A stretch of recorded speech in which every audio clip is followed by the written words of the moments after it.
صلو علی الحبیب.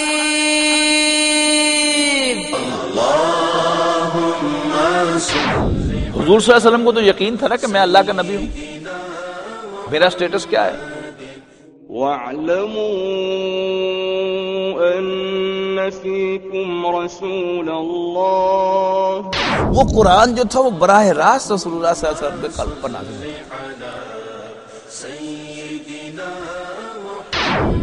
رسول اللہ صلی اللہ علیہ وسلم بچپن ہی سے اللہ کو خالق مانتے تھے اور عبادت کے لائق مانتے تھے اور اس کی عبادت میں کسی اور کو شریک نہیں کرتے. الحمدللہ رب العالمین والصلاة والسلام علی سید المرسلین وعلی آلہ وصحبہ اجمعین. اما بعد فاعوذ باللہ من الشیطان الرجیم. بسم اللہ الرحمن الرحیم. الم یجدک یتیما فآوی ووجدک ضالا فہدی ووجدک عائلا فاغنی. رسول اللہ صلی اللہ علیہ وسلم کی سیرت مطہرہ کے مطالعے کا جو سلسلہ ہم نے یہاں شروع کر رکھا ہے، اس میں پچھلی نشست میں ہم نے رسول اللہ صلی اللہ علیہ وسلم کو اللہ تعالیٰ نے جو پروٹیکشن عطا فرمائی اس کے بارے میں گفتگو کی تھی کہ رسول اللہ صلی اللہ علیہ وسلم اگرچہ اس دنیا میں ایک یتیم بچے کی حیثیت سے تشریف لائے، لیکن اللہ تعالیٰ نے آپ کو پروٹیکٹ کر کے رکھا، جس کو بیان کیا گیا الم یجدک یتیما فآوی. کیا اللہ نے آپ کو یتیم نہ پایا پھر پناہ دے دی، پروٹیکٹ کیا. نبی اکرم صلی اللہ علیہ وسلم چونکہ یتیم تھے، لہذا آپ نے باپ سے کوئی پراپرٹی انہیرٹ نہیں کی.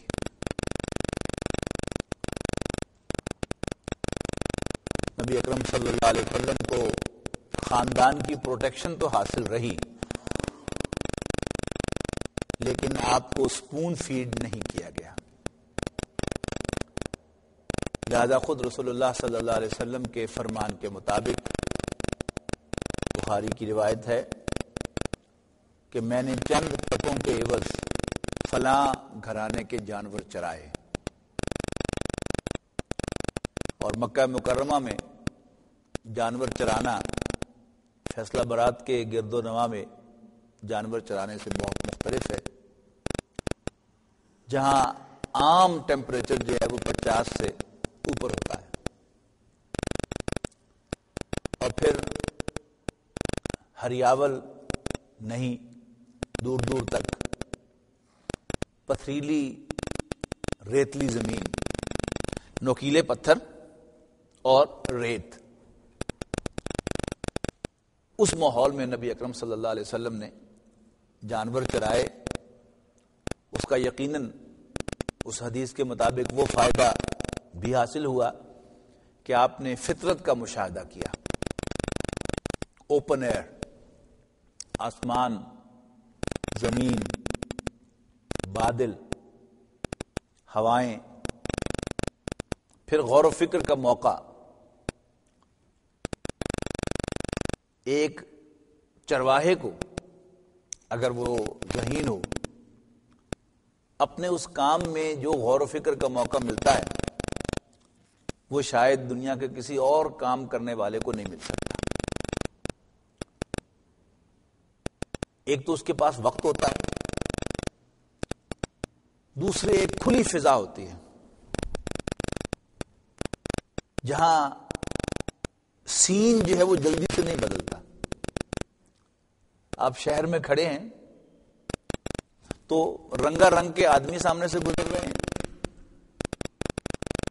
اور ایک سے ایک نئی گاڑی آپ کے سامنے سے گزر رہی ہے، تو آپ کسی ایک پر کنسنٹریٹ نہیں کر سکتے. تو معلوم ہوتا ہے کہ رسول اللہ صلی اللہ علیہ وسلم کو ان کے رب نے بھرپور موقع عطا فرمایا کہ وہ یعنی اس لینڈسکیپ کو دیکھتے رہیں اور اس پر غور و فکر فرماتے رہیں. لیکن ظاہری بات ہے کہ ایک جانور چلانے والا، جیسا کہ حضور نے خود فرمایا، چند ٹکوں کے عوض. اس کا مطلب کیا ہے کہ فائنینشلی رسول اللہ صلی اللہ علیہ وسلم کی حالت اچھی نہیں تھی. اور یہ بھی ثابت ہوتا ہے کہ رسول اللہ صلی اللہ علیہ وسلم کئی دفعہ پتے کھا کر بھی گزارا کیا کرتے تھے. اور جس کا بہترین نقشہ کھینچا گیا اس آیہ مبارکہ میں، وَوَجَدَكَ عَائِلًا، اور اللہ نے آپ کو تنگ دست پایا، فَأَغْنَا، تو غنی کر دیا. یہ جو یعنی عائلن سے اغنا ہے، اس کا واقعہ ملتا ہے سیرت کی کتابوں میں کہ حضرت خدیجہ رضی اللہ تعالی عنہا جو مکے کی سب سے مالدار خاتون تھی، ان کی شادی کا ذکر تو ہم نے پچھلی دفعہ کر لیا تھا، لیکن ان سے شادی کرنے کے ساتھ ہی آپ غنی نہیں ہوئے. ایک مرتبہ رسول اللہ صلی اللہ علیہ وسلم بڑے پریشان گھر میں تشریف لائے تو ان کی اہلیہ محترمہ حضرت خدیجہ نے ان سے پوچھا کہ آج آپ پریشان کیوں ہیں؟ تو ان کے شوہر حضرت محمد نے صلی اللہ علیہ وسلم فرمایا کہ میں ذرا باہر گھوم رہا تھا تو میں نے ایک قافلہ دیکھا کہ جس میں لوگ بڑے قسم پرسی کے عالم میں تھے، بچے بھوک سے بلک رہے تھے، اور میں نے محسوس کیا کہ ان کے پاس پہننے کے لیے مناسب لباس بھی نہیں تھا. میں محسوس کر رہا تھا کہ اگر میرے پاس کچھ سرمایہ ہوتا تو میں ضرور ان کی مدد کرتا. حضرت خدیجہ نے محسوس کیا کہ میرے شوہر چونکہ یہ جانبدار آدمی ہیں، لہذا میرے مال کو یہ اپنا مال نہیں سمجھتے. اگرچہ آپ اب اس مال کو مینج بھی کر رہے تھے، یعنی وہی جو تجارت کا مال تھا اس کی سپرویژن بھی کر رہے تھے. اب کوئی اور لوگ ہوتے ہوں گے جو مال لے کر جاتے ہوں گے یا خود رسول اللہ صلی اللہ علیہ وسلم کے بعد اسفار میں جاتے ہوں گے، لیکن آپ اس کا مال کرتے تھے، اپنا مال نہیں سمجھتے تھے. شی ناؤ ریئلائز، یہ تو وہی جس آنیسٹی کا میں نے مظاہرہ دیکھا تھا، جس کی خبر مجھے ملی تھی، جس سے میں امپریس ہوئی تھی، بھول گئی کہ ہی از یٹ دا سیم مین. لہٰذا انہوں نے کے سرداروں کو بلایا اپنے گھر، کہ تم سب گواہ رہو کہ میں نے اپنا سارا عبداللہ کو صلی اللہ علیہ وسلم ہبہ کر دیا. کہ نوجوانوں کے ساتھ یعنی اپنے ہم عمر لڑکوں کے ساتھ نبی اکرم صلی اللہ علیہ وسلم نے 2 مرتبہ کسی میلے میں جانے کا پروگرام بنایا. راستے میں کسی جگہ ٹھہرے، جیسے ہوتا نا لڑکے جا رہے ہیں پکنک کے انداز میں، راستے میں کسی جگہ پر ٹھہرے، کھانا وانا کھایا اور پھر آگے پروسیڈ کرنا تھا. تو جہاں آپ ٹھہرے تو وہیں آپ کی آنکھ لگ گئی، اور پھر باقی لڑکے جو تھے وہ اٹھ کر چلے گئے آگے میلے پر. رسول اللہ صلی اللہ علیہ وسلم جو ہے وہیں سوئے رہ گئے.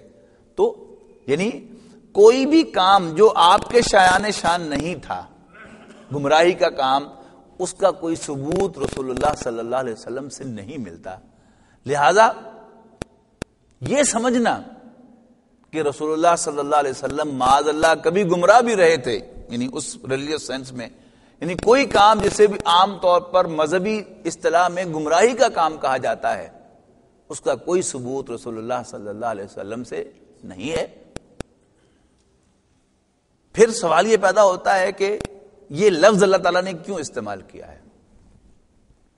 یعنی جبکہ آپ نے کبھی کسی بت کو بھی سجدہ نہیں کیا، اور یہاں تو اس محفل میں وہ بات تفصیل سے زیر بحث آ چکی ہے کہ مکے کے مشرک اور کافر بھی اللہ کو توحید کے ساتھ خالق مانتے تھے. تو وہ گمراہی تو اس پورے معاشرے میں نہیں تھی کہ اللہ تعالیٰ کا انکار. وہ تو خالق مانتے تھے، رازق مانتے تھے، نفع اور نقصان کا مالک مانتے تھے. تو اس سینس میں تو پوری قوم گمراہ نہیں تھی، البتہ وہ اللہ کو الہ واحد نہیں مانتے تھے، صرف the only one worthy of worship نہیں مانتے تھے. حضور صلی اللہ علیہ وسلم وہ بھی سمجھتے تھے، مانتے تھے، بلکہ ایکٹ کرتے تھے. اسی لیے آپ نے باوجود اس کے کہ اس پورے معاشرے میں بت پرستی مروج تھی، لیکن آپ نے کسی بت کو سجدہ نہیں کیا. تو پھر یہ گمراہی کیا ہے، یا یہ ضلال کا لفظ کیوں آیا ہے؟ گمراہی تو ہے ہی نہیں، لیکن ضلال کا لفظ کیوں آیا ہے؟